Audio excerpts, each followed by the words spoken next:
One of my very good friends from Morocco was once telling me about something that really irritated him where he lived. It was about the answer he was often given by a contractor or a potential contractor when trying to seal a deal.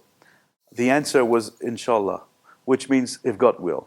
My friend is a fervent believer and was offended by the fact that apparently too many people would just use this expression, implying God, to actually mean yes, but no, maybe, maybe no. That is, if it does not happen, it's not my fault.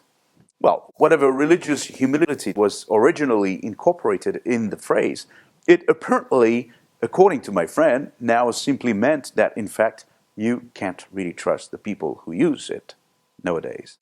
My example does not intend to draw whatever negative conclusion about religion in countries, far from it, as my friend's attitude clearly demonstrates. Now, it turns out that in many countries, especially developing countries, the question of trust can be very problematic. Trust is like the lubricant in the gears, in the mechanisms of human interactions.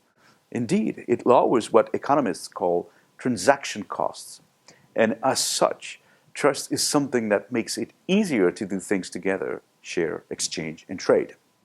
So it is fundamental for the process of continuous increasing division of labor in a society, a process that is the underpinning of economic development.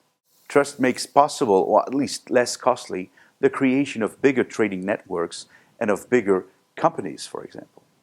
A non-trusting culture is less prone to economic development, given that the cost of exchanging, contracting, and so on is higher because of the lack of trust.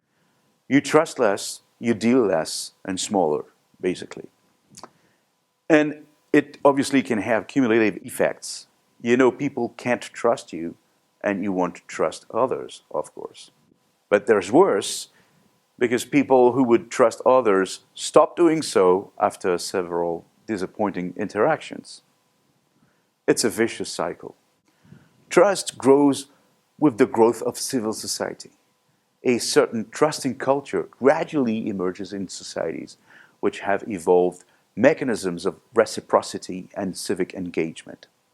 For example, institutions such as voluntary associations or friendly societies, but also guilds, professional associations, and the like, with codes of good conduct that have co-evolved with economic development. And the outcome is that it is easier for the people from the given nation to trust other people.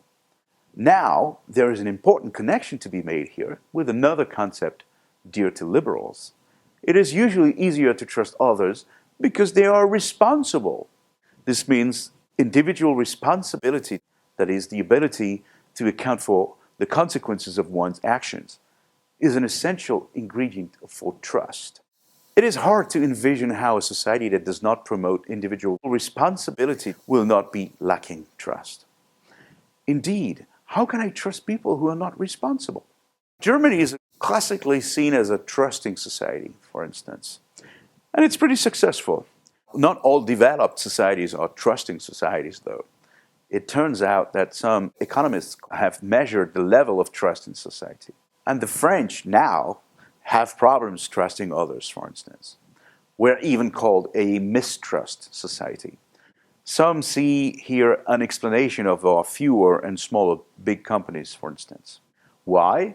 Well, very centralized bureaucratic governments can prevent citizens and civil society from having responsible, horizontal, face-to-face relations, especially when government can give favors to some groups and then everyone compete for favors. This creates mistrust in society. This has very clear implications for liberals when they think about what type of government or welfare system they want. Finally, a well-functioning democracy also requires trust, as it supposes civic participation in political processes. The subsidiarity principle, a central element of successful democracy, for example, assumes that people are able to do things together or solve problems together at the lowest possible level of governance. How can you have all that without mutual trust? Trust, then, is at the heart of economic, political, and civic development.